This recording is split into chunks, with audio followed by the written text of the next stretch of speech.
عزیزوں، میدان کربلا سے نا ہر دور میں سبق حاصل کرنے کی ضرورت ہے، اور کربلا کے میدان سے ہمیں دو سبق ملے ہیں جن کا جاننا ہمارے لیے بہت زیادہ ضروری ہے۔ اور ان دو سبق کے علاوہ، ان دو پیغام کے علاوہ جتنی بھی باتیں ہیں، جتنی بھی خرافات ہیں، جتنے بھی رسم و رواج ہیں، نہ ان کا کربلا کے میدان سے کوئی تعلق ہے، نہ ان کا امام حسین سے کوئی تعلق ہے، نہ ان کا اہل بیت اطہار سے کوئی تعلق ہے، نہ ان میرے عزیزوں خرافات کا، رسم و رواج کا شریعت سے کوئی تعلق ہے، نہ اسلام سے کوئی تعلق ہے۔ کربلا سے ہر دور میں سبق حاصل کرو، اور دو پیغام جو ہیں وہ یہ ہیں میرے عزیزوں، ایک ہے مردوں کے لیے، ایک ہے عورتوں کے لیے۔ اور ان پیغام کے علاوہ جتنی بھی چیزیں ہیں، چاہے وہ میلہ ہو، چاہے وہ ڈھول بجانا ہو، چاہے وہ اور رسومات ہو، خرافات ہو، اکھاڑا کھیلنا ہو یا ڈنڈے چلانا ہو، اپنے جسم کو تکلیف پہنچانا ہو، یہ جتنی بھی چیزیں ہیں یہ سب خرافات ہیں، ہیں، ان کا شریعت سے کوئی تعلق نہیں، امام حسین سے کوئی تعلق نہیں۔ لیکن ہاں تعلق ہے تو وہ ایک بات کا ہے جو مردوں کے لیے ہے، وہ یہ ہے کہ کیسی بھی حالت ہو، کیسی بھی سچویشن ہو، کیسے بھی حالات پیدا ہو جائیں، نماز ہر حالت میں ادا کرنا ہے۔ یہ پیغام ملا ہے کربلا کے میدان سے مردوں کے لیے۔ اور عورتوں کے لیے کیا پیغام ہے؟ عورتوں کے لیے یہ پیغام ہے کہ کیسا بھی وقت آ جائے، کیسے بھی حالات پیدا ہو جائے، لیکن عورتوں کو پردہ نہیں چھوڑنا ہے۔ اللہ اکبر کبیرہ۔ آج میرے عزیزو ہمارے گھر میں انتقال ہوتا ہے کسی کا، اپنے عزیز کے جانے کا سب کو دکھ ہوتا ہے، اپنا کوئی عزیز اس دنیا کو چھوڑ کر کے جاتا ہے، افسوس سب کو ہوتا ہے۔ لیکن آج گھروں کے اندر کیا ماحول ہے میرے عزیزو؟ جنازہ جب رکھا ہوتا ہے تو اس کے ارد گرد عورتیں رونا شروع کرتی ہیں۔ اب ان کے رونے کا یہ انداز ہے، غم کرنا الگ ہے اور افسوس کرنا ایک الگ بات ہے، لیکن اس طرح سے رونا جو میت کو بھی تکلیف پہنچاتا ہے، اور وہ انداز کیا ہوتا ہے، انہیں نہ دوپٹے کا ہوش ہے، نہ اپنے کپڑوں کا ہوش ہے، یہ انداز، یہ طریقہ ہوا کرتا ہے۔ لیکن آؤ میرے عزیزو، یہ تو مردوں کی ذمہ داری بنتی ہے کہ وہ اس چیز کو سمجھائیں، اس بات کو سمجھانے کی کوشش کریں۔ جو انتقال کر گیا ہے وہ تو چلا گیا، اب لوٹ کر نہیں آئے گا تمہارے رونے دھونے سے، ہمارے رونے دھونے سے، لیکن ہاں اسے مرنے کے بعد میں جو سب سے زیادہ ضرورت ہے وہ ثواب کی ضرورت ہے۔ ایسی حالت ہو جاتی ہے کہ بس اللہ رحم فرمائے، لیکن آؤ یہاں ہمارا ایک عزیز جاتا ہے، لیکن اللہ اکبر کبیرہ، کیسا صبر عطا فرمایا اللہ رب العزت نے جناب حضرت زینب کو، کیسا صبر عطا فرمایا رب کریم نے حضرت امام حسین رضی اللہ تعالی عنہ کی زوجہ کو، آپ کی شریک حیات کو، حضرت علی اکبر و علی اصغر کی والدہ کو اللہ رب العزت نے کیسا صبر عطا فرمایا، دیگر بیویوں کو رب کریم نے کیسا صبر عطا فرمایا کہ سامنے ہی آپ کی نگاہوں کے سامنے کبھی کسی کا جنازہ آ رہا ہے، کبھی بیٹے کا جنازہ ہے، چھوٹے ننھے علی اصغر کے گلے میں تیر لگا ہوا دیکھ رہی ہیں، کبھی قاسم کا جنازہ آتا ہے، کبھی عباس کے جنازے کو دیکھا جا رہا ہے، شہید ہوتا ہوا دیکھ رہی ہیں پردے کی آڑ میں سے، لیکن آہو بکا نہیں کی، صبر کے دامن کو نہیں چھوڑا، پردہ نہیں چھوڑا۔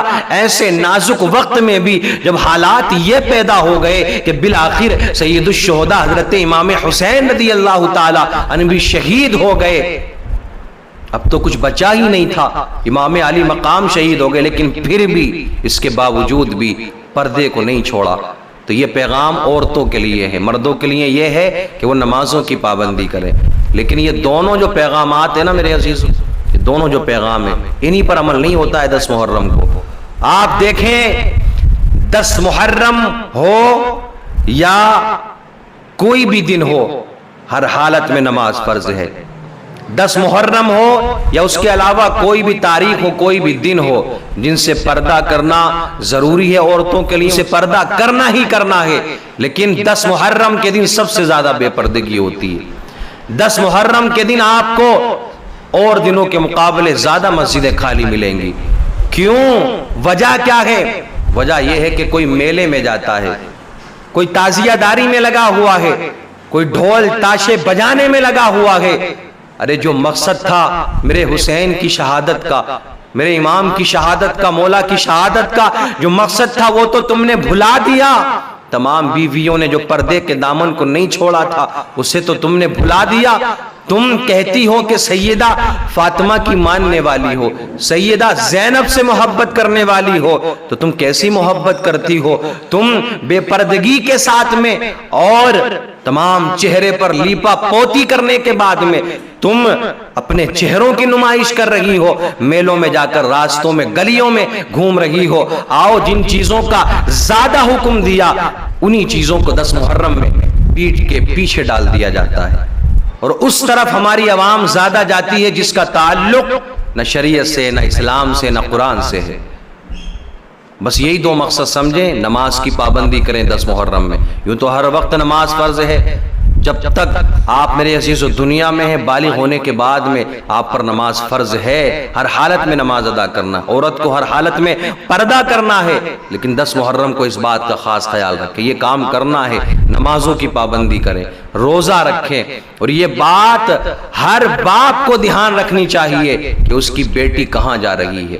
10 محرم کو ایسا تو نہیں ہے کہ وہ بے پردگی کے ساتھ میں میلے میں جا رہی ہے. ہر بھائی کو اس بات کا دھیان رکھنا ہے, ہر شوہر کو اس بات کا دھیان رکھنا ہے کہ کہیں بیوی تو بے پردگی کے ساتھ میں بازار میں میلے میں تو نہیں جا رہی ہے. لیکن دھیان تو تب رکھیں گے نا میرے عزیزو جب وہ خود بچتے ہوں ان چیزوں سے, جب خود بائک پر بٹھا کر کے لے کر جا رہے ہیں, خود وہ کہہ رہے ہیں کہ چلو تعزیے کے نیچے سے نکلا جائے, تعزیے کے پیچھے پیچھے چلا جائے. تو جب وہ خود کہہ رہے ہیں تو مجھے بتاؤ تو وہ اپنے گھر کی بہن بیٹیوں کو, اپنی بیویوں کو کس منہ سے روکیں گے؟ ایک بات تو یہ ہو گئی میرے عزیزو. دوسری بات جو 10 محرم میں ہمیں خاص خیال رکھنا ہے جس بات کا, وہ یہ بھی ہے کہ جو عاشق امام حسین ہیں, امام حسین سے محبت کرنے والے, کوئی کھچڑا بانٹ رہا ہے, کوئی سبیل بانٹ رہا ہے, کوئی دیگر کوئی بریانی بانٹ رہا ہے. اب ہوتا کیا ہے کہ دوسری تیسری منزل سے نیچے پھینک رہے ہیں, اور سبیل تقسیم کیا جا رہا ہے, لوگوں کو امام حسین کے نام پر شربت پلایا جا رہا ہے. لیکن اتنی بے حرمتی ہوتی ہے اس دن رزق کی کہ مجھے لگتا ہے اس کے علاوہ کسی اور دن اتنی بے حرمتی نہیں ہوتی ہے. راستے میں آپ کو کھانا پڑا ہوا ملے گا, پیروں کے نیچے آ رہا ہے لوگوں کے, راستے میں آپ کو وہ تبرک پڑا ہوا ملے گا جو امام حسین کے نام سے تقسیم کیا جاتا ہے.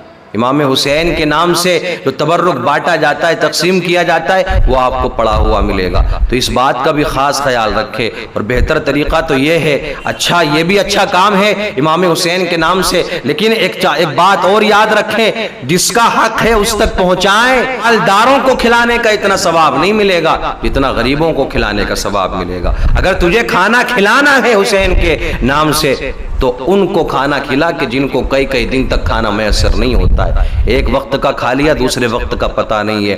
اگر تجھے کچھ بانٹنا ہے, اگر تجھے پیسے خرچ کرنا ہے تو جا حسین کے نام سے کسی غریب کی بیٹی کی شادی کرا دے. اگر تجھے کچھ خرچ کرنا ہے, کچھ دینا ہے, تو جا اس غریب کو تو کپڑے لے جا کر کے دے دے کہ جس کے پاس میں ایک جوڑی کے علاوہ کپڑا نہیں ہے. اگر تجھے کچھ کرنا ہے تو جا کسی ایسے بچے کو گود لے لے کہ جس کا کوئی نہیں ہے, اس کی تعلیم کا ذمہ اٹھا لے. حسین کے نام پر اس کا خرچہ اٹھانے پر تو آمادہ ہو جا.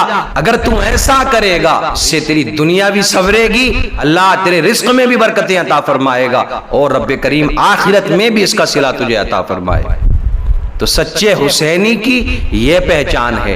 ڈھول بجانے سے سچا حسینی نہیں ہو جاتا ہے کوئی, میلے میں جانے سے, میلہ لگانے سے, تعزیہ بنانے سے کوئی سچا حسینی نہیں ہو جاتا ہے. سچا حسینی تو وہ ہے, اس کی پہچان میرے عزیزو یہ ہے کہ وہ ہر حالت میں نماز کو پڑھتا ہے, ہر حالت میں وہ نیک عمل کرتا ہے, ہر حالت میں وہ قرآن اور حدیث پر عمل کرتا ہے. میرے عزیزو کیا فرمایا تھا اللہ کے رسول نے, اے لوگوں میں جا رہا ہوں لیکن تمہارے درمیان 2 چیزیں چھوڑ رہا ہوں, ایک ہے میرے گھر والے اور ایک ہے قرآن. ہم نے اہل بیت سے تو محبت کی, کرتے ہیں دل و جان سے زیادہ, لیکن ہم نے قرآن کو چھوڑ دیا. آقا نے فرمایا تھا ان دونوں کو تھامے رہنا, ان دونوں کو تھامے رہو گے تو دنیا میں بھی کامیاب رہو گے, آخرت میں بھی. ہم نے اہل بیت سے تو محبت کر لی, اور آقا نے یہ بھی فرمایا کہ جس نے اگر ان میں سے ایک کا بھی دامن چھوڑ دیا, ایک کو بھی چھوڑ دیا, تو وہ گمراہ ہو جائے گا. اب ہم دعویٰ کرتے ہیں حسین سے محبت کا, اہل بیت سے محبت کا, قرآن کی باتوں کو ہم پیٹھ کے پیچھے ڈال رہے ہیں.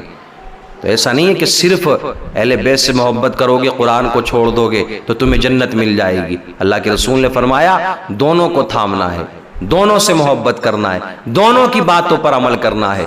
تو میرے عزیزو، یہی پیغام، یہی درس، یہی سبق ہمیں کربلا کے میدان سے ملا ہے۔ اس کے علاوہ ساری چیزیں خرافات میں شامل ہوتی ہیں، فضول خرچی میں شامل ہوتی ہیں، اس کے علاوہ سب کچھ بیکار ہے۔ بس اسی پر آپ حضرات فوکس کریں، اسی بات پر عمل کرنے کی کوشش کریں۔